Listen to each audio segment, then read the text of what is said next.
So in the lobbies, Danny's been nice enough to make us a workshop mode that will lock your lobby slot to your role. So if you're in the top 2 slots, you can only play tanks. Second 2, you can only play DPS. Last 2, you can only play supports. So this just prevents you from overtime switching off your role and stuff like that. Just to keep you reminded that you're locked into 222.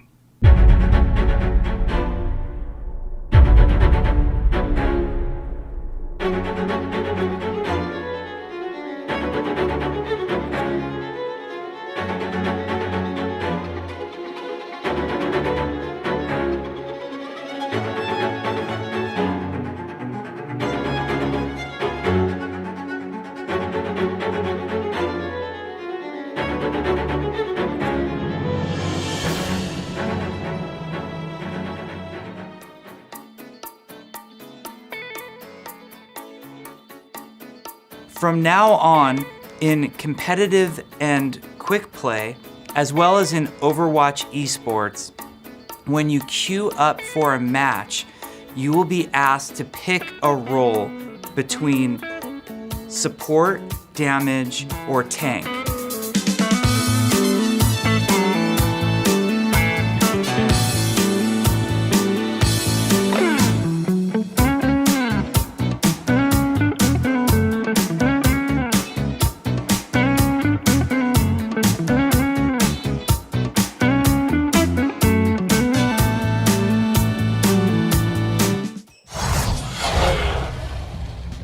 Well, when you talk about something like that, it's like a major structural change to the game, and we've had only a couple of those throughout Overwatch's history. One of the major ones was actually limiting how many heroes you can have on the same team, right? And that turned out to be beneficial because sometimes restrictions like that, people think, you only see one comp, but actually the fact of the matter is if you have more freedoms, you're allowed to build a more optimal comp. I think it's a good idea, because right now the meta kind of shifted. Nobody really play goats anymore that much. But yeah, if they put 2-2-2, I think there will be a fresh breath for the game. 아마 힐러들은 거의 그냥 고정으로 나올 것 같고, 막 이제 바티스나 브리기 때는 저는 못 쓸 것 같아요. 그리고 탱커는 웬만하면 윈스턴 디바가 막 그렇게 될 것 같고, 픽이 약간 정형화 될 것 같아요. 막 다양해지기보다는 다 똑같은 맵에서 이 맵에선 이 컴프, 이 맵에서 이 컴프 다 그렇게 똑같이 쓸 것 같아요. Roguelike is it's both good and bad, like a double-edged sword kind of, because it limits creativity in certain comps, but it also it helps balance the game in a way. I don't really know much about the 222 lock, and I don't know how different it's going to change the game, because I've been thinking about it recently, and it's going to make it a lot of the fundamentals of the game is going to be really different, because the whole point of the game was for you to swap off of heroes, but I'm guessing Blizzard wants to put it more the direction that you swap off heroes but you stay in your own role, because obviously before, and coming into this Ghost meta, we would swap off heroes, but it could be in any role, and that's the counter to the comp. But now it's going to be we have to learn different counters in our own role, and you can't swap off of main tank, you can't swap off of off tank, you have to keep playing those kind of heroes. So it's going to be different, and I feel there's going to be a lot of substitutions, a lot of swap outs, a lot of players mastering specific heroes. So it's going to be weird, but I feel we'll eventually get used to it. I'm honestly not a huge fan of it. I really enjoy the wackiness that you can have with Overwatch comps. I get that it's the 3-3's been super meta defining, and it's really hard for Blizzard to find balance around it.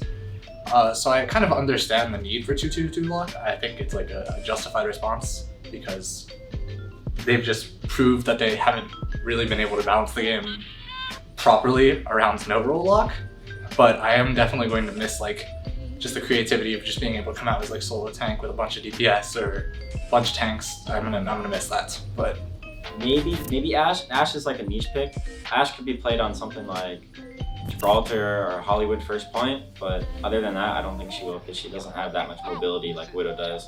She doesn't one shot like Widow does. Widow's just, if you're gonna play a sniper, you play Widow or Hanzo, not Ashe.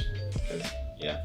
I think it's very possible that a very wide range of characters would have playtime, because there's a lot of situations where one team will go one hero and then you'll need to counterpick with a different hero.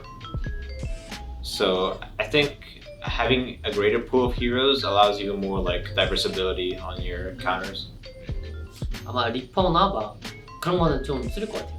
We might even see like a Brig Lucio support lineup, and you might not see a Flex support on the stage, or Doomfist Genji comps. There could be anything, or maybe even like Doomfist main tank and a Hammond Monkey. Like there's gonna be so many different different mixes of comps because of all these new characters that we've seen in this game. And I think because we have like Overwatch League has such high level coaches and players that are gonna make like crazy strats for every map and every comp. Like we're gonna see so many different variations of 2-2-2, which is gonna make it like much easier for Blizzard to balance around, because we can't swap off constantly different heroes, different roles. Like it'll be set 2-2-2, but different orientations for every map. For me personally, I think Ashe is a really good hero. I think both Ashe and Mei are both really underrated, to be honest. Just because I just think they're really well-rounded, strong heroes. So I do think you'll see more, especially experimentation early on. And you may even see some people some players that you were unsure of like what kind of their style is, and see them pick up some of those heroes and be like, oh, okay, they're really good at Ashe. We've never seen them play Ashe, right? So I think it will just open up a lot of doors for players to experiment and be good at the heroes that have not been very strong in this meta. I think Ashe is going to be one of like the standout heroes. I think that she wasn't really great when you can just like throw a bunch of tanks on her and like a lot of HP pools. But I think in the 2-2-2 she's going to be a lot more powerful, because her shift, her coach gun ability is like really good at peeling. And like if you're playing against like Winston Diva, just like nothing's more frustrating as Winston than just like trying to jump in and just like actually just getting stalled because of Ashe's gun. So I think Ashe will probably be played to bits. Introducing Insights, an all-in-one platform to elevate your team performance. Simply play, review, and strategize, all in real time. See why the pros use Insights to organize and review their gameplay. Get your free account today.